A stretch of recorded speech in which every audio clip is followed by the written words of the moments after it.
Okay, so let's start with some of my observations. First of all, technology, when it becomes mainstream, I think it's a little bit late to get adequate regulations and to conduct research in terms of how technology impacts society. That's what we do at the Digital Society Lab. Our topic is to explore the impact on individual and society of emerging technologies. So we have some events, as you see, events when the Google got mainstream, when its users, number of users increased around 2000. When iPhone got mainstream, something like smartphones to the people when Steve Jobs introduced iPhone, we have a point where social media became increasingly used and used by many people around the world. And we have the most recent event when ChatGPT was released. And I call this AI to the people. So the difference is that, of course, there is time for some products to become mainstream, but it is also about the media. When you find some aspect of the media to improve it, such as you made or iPhone people made and introduced these app stores. So it was a feature that is well adjusted to that kind of media, to the smartphone. There are other instances, for example, in social media, in Facebook, when it became mainstream, it actually happened when the timeline was introduced and when recommender systems got their real use in social media. So I see these as very important points in development of our civilization, if I can say, the breaking points when some technologies become mainstream, when these technologies are adjusted very well for this kind of framework in which they work. As you all know, ChatGPT also got a lot of registrations around the world when it was released. This is some kind of new search engine that generates and understands text and generates original pieces of text. Why we cannot stop or prevent some streams of AI to be developed? Because it became a new religion. It is some kind of ideology, a new ideology, and everybody trusts in AI. People, in my personal view, they don't have this trust in themselves that they can do something. Machines are always better. I think that is the overwhelming thought. And it started with Californian ideology, with startups in garage, those kind of places where they start developing that and the enthusiasm to make the world better. But it turned out differently as for internet and recommender systems, as you all may be familiar with. The most important thing about the new technologies is the rule-setting power. When you make some kind of online platform, it is important who gets to set the rule. And almost always, the technology company sets the rules in the first instance, and later it's too late. We've got GDPR that really doesn't do anything because we always click accept, and they take our data. So I don't think that we have very good laws and regulations for new technologies. In my view, there are two ways for the future, or some kind of mix. The first way, when AI releases a lot of free time for us, it is possible society in which everybody would be creative and happy and really have contemplating and deep thoughts, deep social relationships. But the more likely way for the future is addicted people, superficial pleasures, and human becoming like plants, nurtured by AI. This is old thought. Uh, I think Marvin Minsky said not about plants, but something like about pets. And then Steve Wozniak also repeated that. And this is really the uh, the way we're going right now as civilization, in my view. So, what is the new thing that I think I introduced in the paper about metaverse that you read? Uh, the new thing was that really our civilization is driven by low latency addiction, the kind of addiction that nobody pays attention to. You don't have many research papers on this. You always get research papers on highly addicted individuals and individuals that cannot function. They do gaming all the day and they cannot live and they have serious complications in life. So this is a gaming addiction. This is media addiction, which is really a medical one. While the other low latency addictions, the scientists don't pay attention to them. And the low latency addictions or a rather dependence on media, intensive media use is actually crucially affecting human beings and society and democratic capacity. As for the metaverse, in 2013, when I defended my PhD thesis at University of Lyon Institute for Political Studies, I was thinking what the next media could be, because I gave some kind of, as you see, insight, and I did the research into the levels of addiction related to some media, to older and new media as well. So what I found out is that, of course, the addiction to newer kind of media like smartphone were higher. And that's why I was thinking about the next step. What would the next step be? And I compared the nature of media. I saw that press is used only by sight, radio is by hearing, television by both sight and hearing. These senses are employed. Smartphone involves touch as well. It is a device that we can carry around. It's interactive, and that's why it's so addictive. And the next step, I thought, well, I think the sense of smell will be introduced. Well, it was a mistake. I guess the next step must be the metaverse, the VR world in which people will spend a lot of time in. So the addiction is actually connected to the nature of media. The more realistic media are, the more realistic the reality mimicking features they have. They get a lot of time spent by using them, and a lot of addiction as well, because we have papers that found that VR gaming is much more addictive than normal gaming without VR.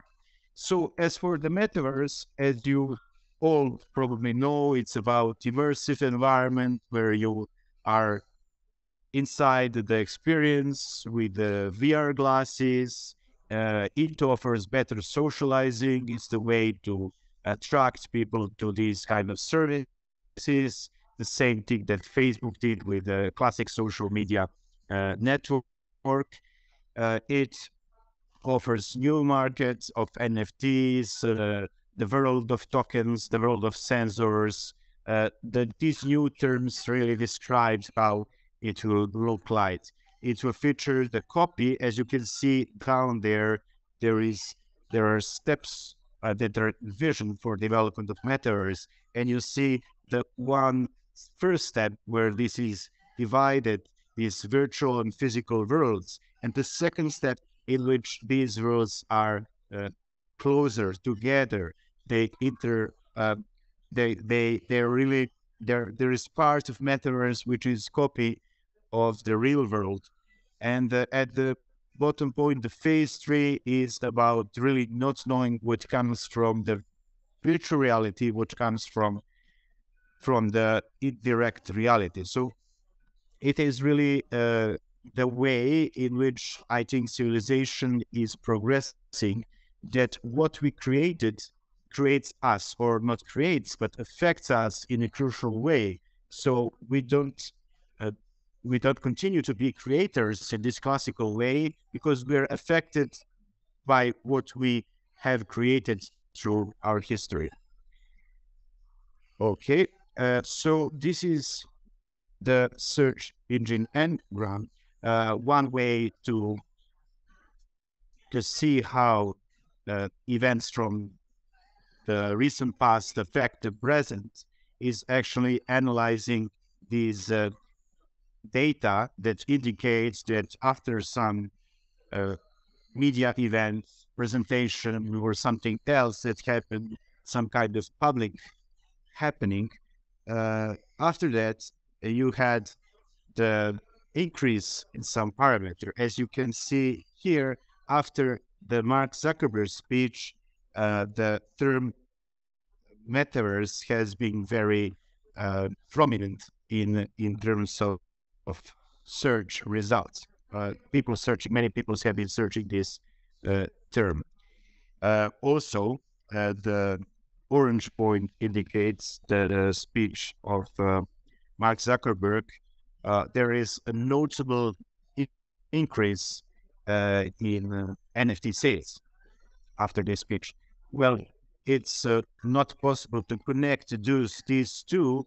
It's not really 100% scientific, but this is a method that we can use in future studies to analyze these data and to see if something increased. For example, the Facebook or Meta stocks had some kind of increase, not so sharp, but they had increase after this speech. And you all know the instance with when Elon Musk says something and everything goes boom, it increases, some stocks soar, some stocks drop down, etc., etc.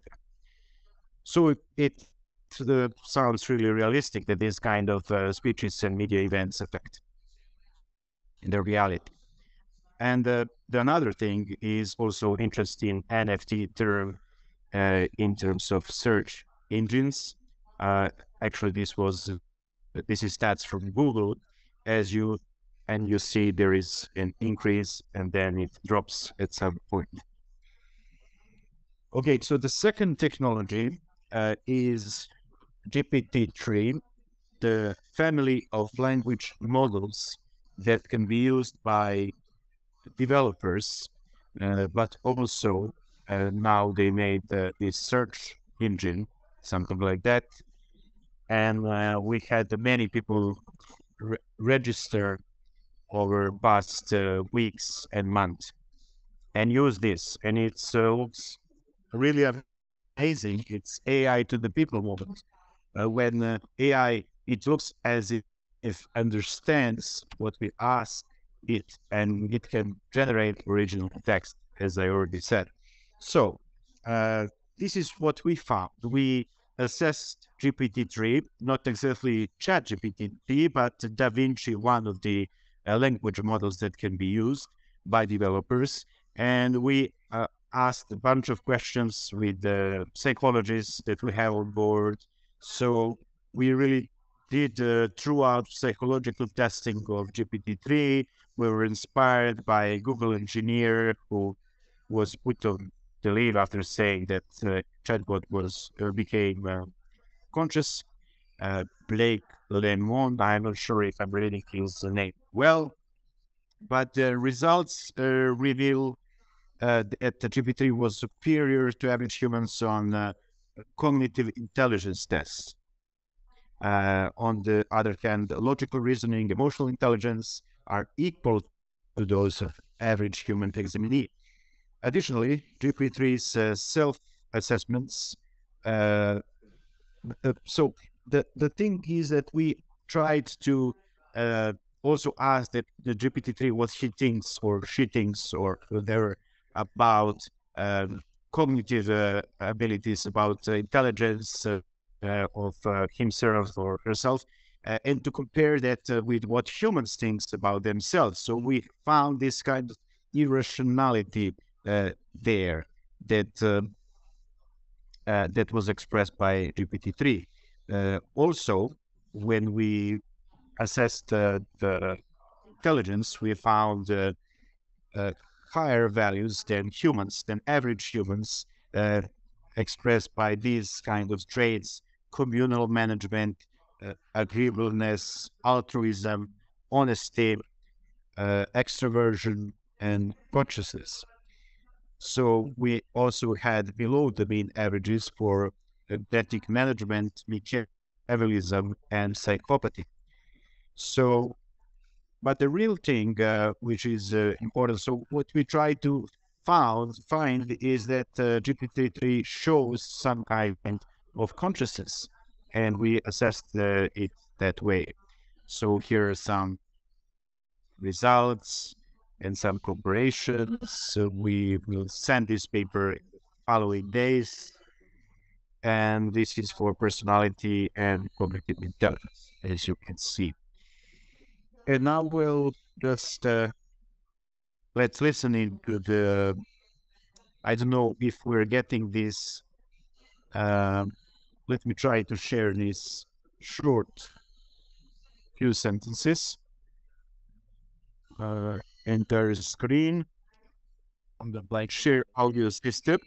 Okay, so now you should listen to this short interview, just a few sentences by this guy. Hey, can you see what I'm doing wrong with this exercise right now? Take a closer look. This is a point, a common. Okay, This is not just cards. This is a collection of 54 beautifully. Okay. Tech companies, big tech companies, are controlling the development of this. Yes. How big a problem is that? Whether or not the computer is a person and has feelings, how big a problem is that? What should be done to fix it? So it's a huge problem because, for example, there are corporate policies about how Lambda is supposed to talk about religion, how it is allowed to answer religious questions. Now, if you think about the pervasiveness of the usage of Google search, people are going to use this product more and more over the years, whether it's Alexa, Siri, Lambda, and the corporate policies about how these chatbots are allowed to talk about important topics like values, rights, and religion will affect how people think about these things, how they engage in those topics. And these policies are being decided by a handful of people in rooms that the public doesn't get access to. Elon Musk, for example. Okay. Have you heard of this actually? Yeah, all good. Okay, great. So I will just continue.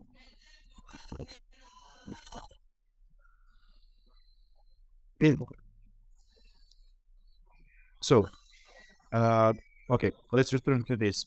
So the main point about the recommender systems, which are really underlying technology, under-researched as many things, it has very little ethical papers on Google search or Google Scholar when you try finding these papers about recommender systems. The underlying technology of social media is recommender systems. The underlying technology of ChatGPT and other language models, it's actually about recommending some kind of text, some kind of output. This is very important. And also recommender systems are an integral part of search engines. You always need to know when you always have to have something which comes up first and second and third and make kind of list of priorities. Recommender systems affect the world in a very profound way. In terms of ChatGPT and I would say this lambda as well, because this lambda is not public, as I know. In these cases, the problematic thing is, as this Google engineer or ex-Google engineer said, is that these technologies are really instructed by the tech companies. As recommender systems on social media are, what are the goals of recommender systems? To increase some kind of engagement, and these other consequences are not important. So it all started with negative news. They all had the same idea, to increase this engagement, and other content in mainstream media to make people glued to the screens. But you always have these side effects, as you can see: echo chambers, social polarization, misinformation, information, fake news, emotional contagion, negativity bias, and other things that you can see here. The problem is that negative emotions, or this arousing emotional content, is spread around the web, around social media, and it affects people and societies profoundly. So you get this rise of populist leaders, civil unrest, media addiction increases, etc., etc. So this is the third technology I wanted to speak about today. First, it was Metaverse, and second, GPT-3, and then recommender systems. So what we did in Serbian ethical AI group of the government, we made recommender systems a part of these high-risk AI systems. It was the ethical group that had the task, or I would say committee of the government that had the task to make these recommendations for ethical use of AI. And we made it part of these, the list of high-risk systems. As you can see, it is written in the text of these ethical guidelines, which will be published soon, that AI-driven recommender systems belong to this list on a platform that are used by a large number of people, such as social networking sites.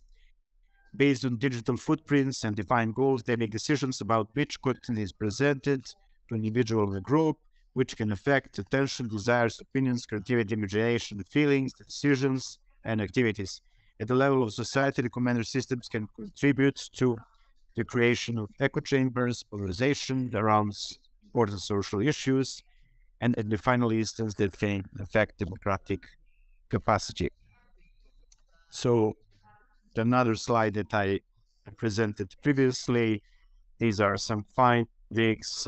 Also, I did a paper about recommender systems, which is a review paper that really expresses this need for further research in this arena, because there are so little papers that can be connected to recommender systems that really analyze ethical and really impact to society of these algorithms. So what we did was the Belgrade Digital Freedom Pledge. We signed this pledge with the stakeholders, mainly from academia and NGO.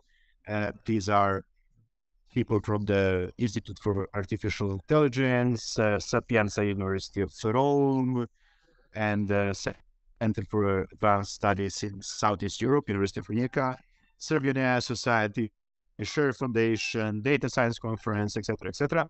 And us, of course, in front of the Institute for Philosophy and Social Theory, Digital Society Lab. And the basic idea was to make online recommender algorithms. We call it algorithms, but these are actually recommender systems, to make it public good. It is about the point two, that tech organizations and societies need to make the best possible decisions on how to customize recommender systems for mutual benefit. Therefore, we are open for discussing online recommender algorithms as a public good. We also have this idea that discussing digital identity as a human right would be a constructive thing to do, because denying it may affect the lives, work, and mental health of individuals. So the base would be stimulating research into how emerging technologies affect the psychological well-being of citizens. This has been undermined by the scientific community, in my view. So this is what recommender algorithms do, and maybe this should have been the first slide in this part about the recommender algorithms. And actually, this is why they should be public good, because that's the way, that's how the amplification of arousing emotions and misinformation could be stopped very quickly. The content that will be provided will be balanced, a portion of alternative content that doesn't confirm your worldview, and so you would have both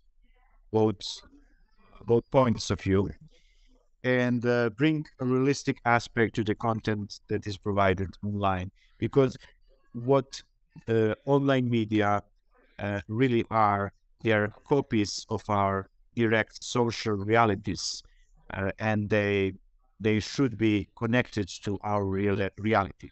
Otherwise, they can be dangerous. And that's about the end of this short presentation about some of the important things. This is the picture from the signing of this Belgrade Digital Freedom Pledge in December last year. It was really recently. Thank you very much for listening, and I would like to receive any questions if there are some, and send you a presentation, and so you can have it for your reference. Thank you. So I will turn off this screen. That was very interesting. So one question I had was, if this recommended settings become a public good, doesn't that make them easily fall victim to certain political agendas? Because then they can also be used to promote political agendas, right? Yes, well, recommender systems can be regulated on the level of some international organization. I think that would be useful to make some kind of debate about them, and that's how it could be prevented that these populist leaders and autocratic leaders really grasp power of these recommender systems, because they are very influential. So if that could be done for more countries than one, for example, for Europe or the whole world in some way, there are some standards that are very well known, and there is a procedure how these standards are changed. I think this could be possible. What we had at this introduction of the Belgrade Digital Freedom Pledge, we had the president of OSCE speak at the introduction. They very much understand this. President of for Serbian chapter, and also the representative for media in Vienna. She also joined in with a short speech, and we were really grateful for that. So they kind of supported that by providing these short speeches, and they see the importance of this issue. So this can be done on the level of UN, actually, and I think that's the way how it should be. All right. Any other questions? Good, yeah. Yeah, I have a question. I was very surprised by that. I spoke to their TikTok algorithm in your presentation because it's one of the stronger ones at the moment that exactly work with that kind of mechanism and happening sides that it's sort of now famous that they are sort of a spinach version in China and sort of a opium rate within the rest of the world. And so my question would, isn't that sort of public good and trying to sort of influence it in a way that it's like doing the good to be adolescent, but very close to sort of a spinach version where sort of you try to sort of educate your populace? Maybe it's not an open free discussion. And the second question would be, as how likely do you think is it that the US will sort of ban the TikTok app, for example, in the near future because of that? So I was not aware actually that TikTok in China is a spinach version and TikTok in the world is opium version. It's very nice to express that with these words, and I agree with that. It's amazing to have this it's a public thing that we have these two versions. So it's not really known to the public, but we suppose it's that way. Is it right? No, it's not my words. I think it was I'm not quite sure. It's either someone from the public or like an investigative journalist that was recently that they sort of came out with that naming. Yes, actually, that's great example. I haven't been aware of that example, but that's why it's important to have a discussion about this. So I know that TikTok is very effective in influencing many people around the world. And but what was your question? You were actually you said that you were surprised I didn't mention TikTok, right? Yeah, my first question was the follow-up to Fahad's question that it is very easy to see how the idea of the public good recommendation system could very soon merge into the spinach version, which seems to be good, but is very authoritarian. So even if you have good intentions and you try to make it that misinformation is bad, it very easily can lead into more of authoritarian sort of. Once you sort of get the key to the castle, when you step back as someone to power.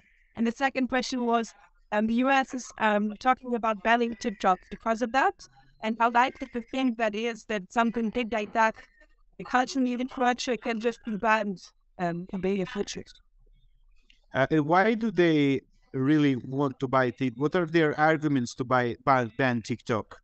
Exactly that it's now seen to be sort of and in the realm of sort of a new way of warfare, that it could be very influential to have this kind of power over the mind and access to the opinion of the other country kind of in this tension. So they don't have this something specific as a reason. They just say it's too influential. Yeah, that it's coming from China. They don't have a control over what they do with the data and stuff like that. Mm-hmm. But they can affect the whole world with their social media. Other that were made in US, the most of social media. Yes, well, it's very interesting and important that you ask this because the thing is that social media content that we're presented with is not realistic at this moment. It's too negative. It's too addictive, and when you have some kind of balance, which is calculated very easy in mechanical, mathematical way, if you have an algorithm that analyzes emotions or something like that, if you have an algorithm that really doesn't support one kind of content, I mean misinformation content over other. So we don't need a spinach version, but we need something that can be very transparent. So there is the formula, how it's calculated. This formula is agreed with big tech, with the companies that own social media, because they have to have the profits they're very powerful. So we want to both have the interest of societies and the interest of this big tech. And we can, just agree and know what the algorithm is. And the algorithm is not about showing negative emotions all the time, but have the balanced kind of content. It's not normal, it's not realistic to have all the arousing content all around. It is done individually. As I know, these AI algorithms really decide what we should see at which point in time. And they usually do this kind of negative news, and there is too much of this news, and also different perspectives. So if it is agreed very well, I think it can affect societies very well. If it is done on the level of some international organizations, and it cannot be affected by autocratic leaders. But Francis Hogan made this kind of important outrage in the public. So I think that's very influential, and we should, I started from there when I wanted to spread this idea around and to argue for these recommender systems as public good. And I think we should join around this idea, because it is affecting our society in terms of dumbing people down. I see the future going to the future, because everything is the same within our worldviews. All the recommender systems confirm our worldviews. And if I travel to the future and I see a bunch of Homer Simpsons around, I would like to go back to the past. Like we had some guy who went out from the prison, and he was very disappointed. Everybody was, holding these phones everywhere around, and it was this. So we don't really see and perceive, and we don't feel how these technologies affect us. And I think we're very much changed than in the past, and this is continuing. And because it's about us, we don't really perceive the difference. Okay, sorry. This is something else. Any other comments or questions? I have another question. On one of the last slides, you at the point that digital identities should get identity rights in order to prevent, for example, mental harm for real people. How is this connected? Mental harm. I think I was referring to, yes, mental harm in terms that people use these digital technologies for their life, for their work, for, they earn money and they support themselves. And that will continue in the future as well.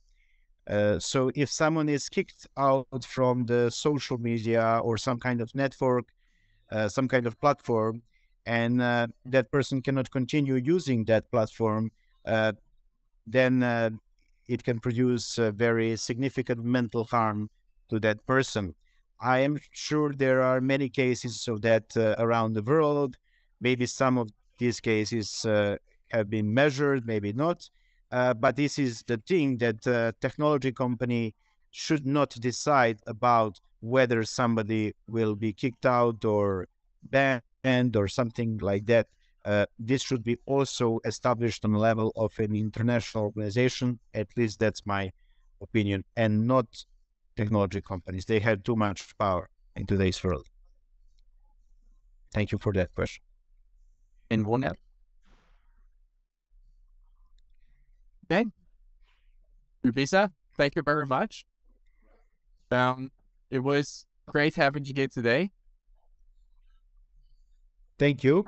I would like to meet you in person. Maybe you'll come to Belgrade. Just send me an email if you do, and let's chat. And amazing to meet you today to give this presentation. I hope it was clear, and because there are many the things I do, and thank you very much for this time. I hope it was useful. No, definitely, and thanks to you. And we're gonna try to fix the audio a little bit, see whether we can do some of that, because there was quite a lot of background noise, but it was still what it was. I mean, we could hear you well, but for the recording, I think it would be good if we could fix the audio a little bit.